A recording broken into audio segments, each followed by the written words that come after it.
Hey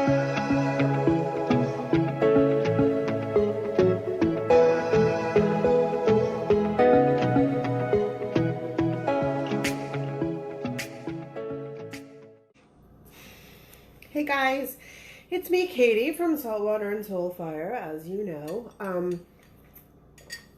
I just kind of got this itch to jump on and talk really quickly about struggle, because I made a post about struggle and there's no virtue in the struggle. And it was inspired by this person that I know. There's this man that's, I don't know, I want to say he's in his late 40s, early 50s.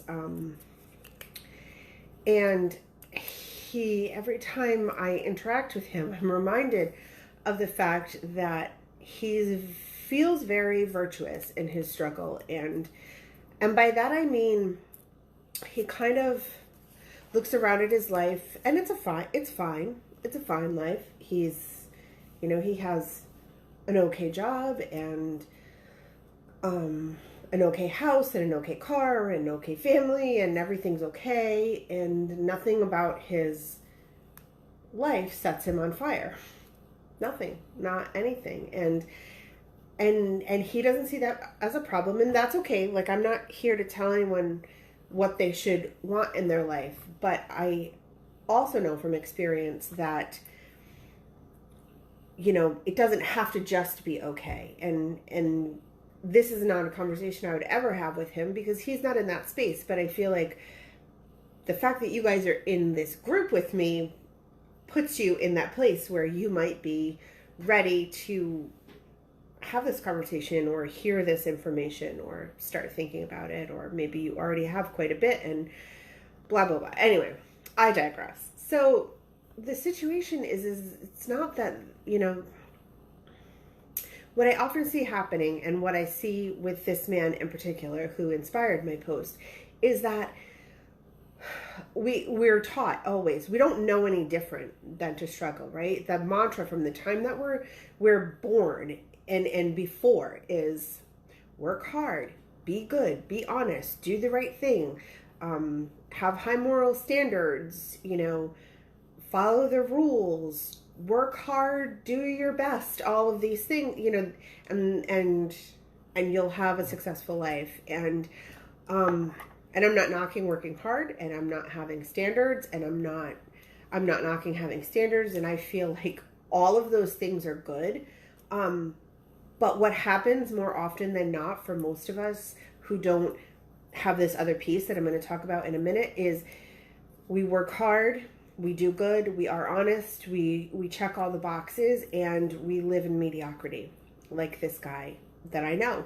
And it you know, it doesn't make me sad to see him or other people, you know, living that way, because I know that that's part of their journey, and in their wanting and desiring something more, you know, they're contributing to the expansion of our universe collectively. And so that's a whole separate, extremely metaphysical conversation for us to have. But, you know, I don't feel sorry for him, because this is his journey and this is where he is. And I know that when he's ready at the exact right moment, whether it's in this lifetime or another, he will tap into that power that he has, and do what he needs to do. And in the meantime, everything that he's experiencing is exactly right for him on his journey. And that's great.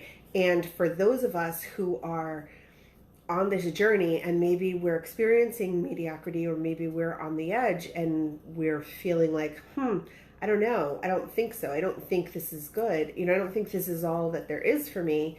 You know, I want to kind of break it down, like this idea that we have to struggle, and that we have to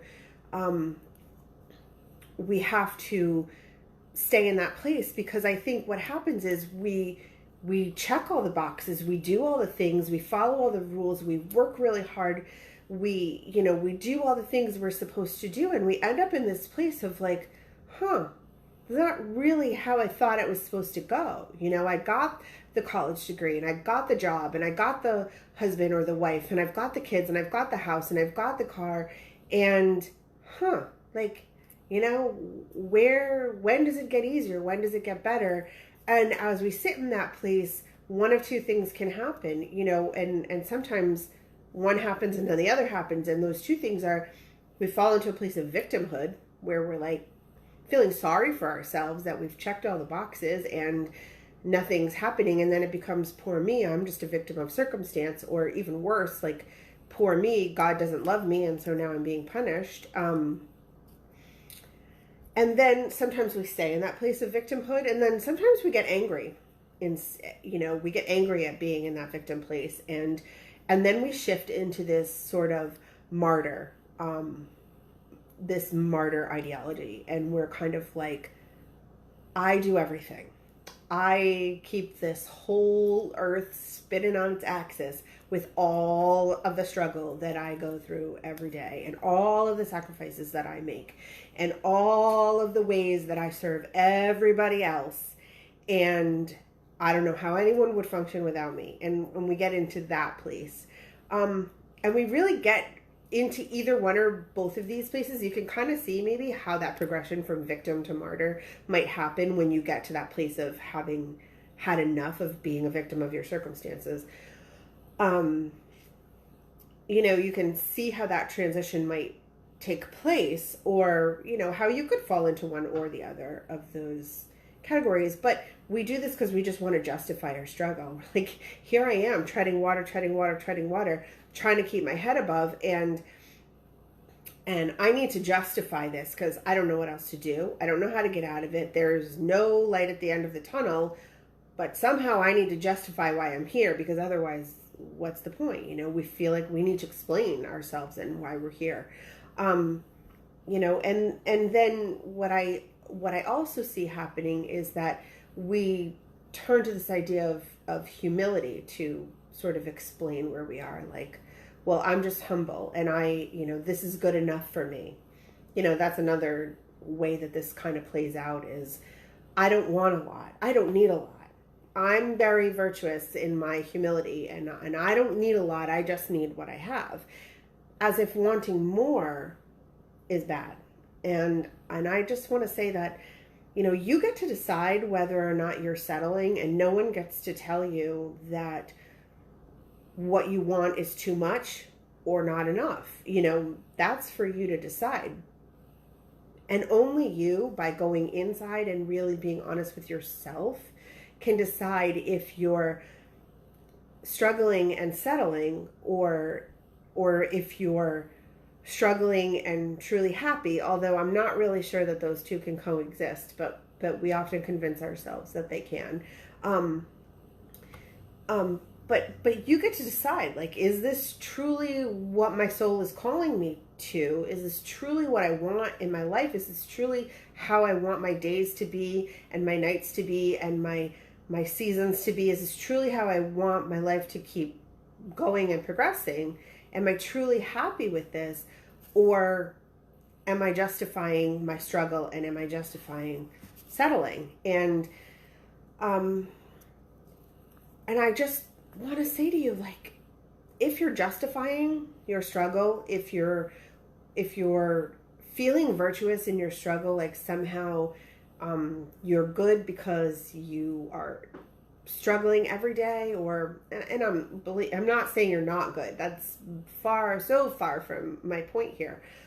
My point is, if you're justifying your struggle, if you're justifying where you are and justifying settling, sometimes we get this idea in our head that I can't possibly go beyond this because I've worked so hard just to get here, just to get to mediocrity. I've struggled so much just to get to mediocrity that I can't possibly have ambition for more, because I don't have it in me to go any further. I don't have it in me to go any further. This is it. I'm happy here. Are you really happy though? Yeah, I'm really happy here. Only you can decide. Like I said, it's an internal thing, and no one gets to decide it for you. But what I'm saying to you is, at any point that you find yourself pushing against things, at any point that you find yourself saying, like, this is enough, this is all I want, this is enough for me, and you don't really feel it, look at that. Like, be honest about that, because you don't have to struggle. Struggle is not required to have what you want. And in fact, and I've used this analogy before, but I'm going to use it again because it's so freaking relevant. When you're in the ocean and you're in a pool or a lake or whatever body of water you're in, and you're treading water, just trying to keep your head above water, you're working hard. You're treading, you're working hard. Your arms are moving, your legs are moving. You're probably afraid at some point, especially if you're in the ocean, that your head's going to go under. You're getting tired, and the longer you tread water and flail yourself around aimlessly without going anywhere, the more tired you become. But if you stop treading water, and in this analogy, the treading water is the struggling piece. If you stop struggling, if you stop treading water, if you lean back and relax, you'll float. And you still may not be going in any intentional direction as you're floating, but at least you're not exhausting yourself. So the struggle is not required. So what do? Like, how do you move through your life without the struggle? And that's a whole course in and of itself, honestly. So stay tuned for that. But the short version of it is, you gotta believe that you're worthy of having what you want, and you've got to believe that what you want is possible. That's it. With those two beliefs, with those inherent beliefs, practiced over and over again, because remember, a belief is just a thought that you think over and over again. So when we're practicing these thoughts, turning them into beliefs, that's the key. That's how we let go of the struggle, is believing that we're worthy of what we want and believing that it's possible. And that's it, and I know here it is, me sitting here in my kitchen, making it sound so simple. And it takes work. I'm thirsty. Get a drink. The seltzer. Water. Okay. Cameo audio by my son. So my point in this is, letting go of the struggle happens. We're able to let go of the struggle when we believe that what we want is possible, and when we believe that we're worthy of having it. And that's what it comes down to. So when you can get to that place, you can let go of the struggle. You can float instead of continuing to tread water. So that's all I have to say about that right now. If you have questions or comments, if you watch the replay, please let me know. I would love to hear them. And I love you all. I will see you soon. Bye.